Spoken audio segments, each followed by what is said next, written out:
sur ce site, nous avions une aciérie qui fabriquait une coque à partir de four à coque.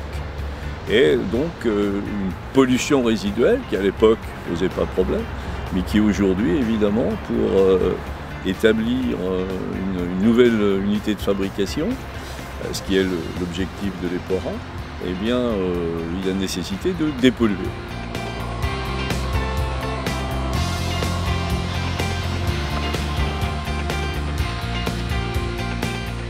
À la base, on devait confiner un certain nombre de pollutions sur le site et finalement la concentration et la nature des pollutions ont rendu cette mise en pratique, on va dire, impossible.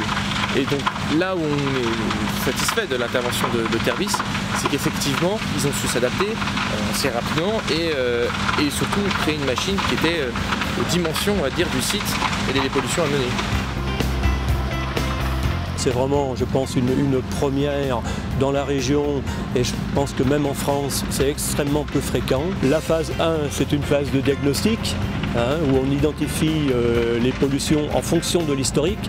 Une phase 2 qui est une phase de quantification où là vraiment on fait un maillage précis autour des zones potentiellement polluées. Et une fois que le maillage est réalisé, on peut lancer la phase travaux.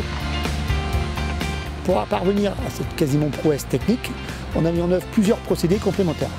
Donc dans un premier temps, dans l'appareil qui est derrière moi, qui est un gros trommel, on fait un tri granulométrique de l'attrition et une aération de l'ensemble des matériaux. Donc les produits fins pollués légèrement par des pollutions organiques subissent un traitement biologique. On cultive et on active les bactéries qui sont dans les terres. Et les produits les plus chargés subissent un traitement par lavage. C'est un process où les eaux tournent en boucle fermée et par l'eau, on transporte la pollution qu'on concentre dans des séparateurs et l'eau est recyclée. Donc nous avons mis en œuvre 2 grosses unités qui montrent bien notre savoir-faire en matière de valorisation des matériaux sur site.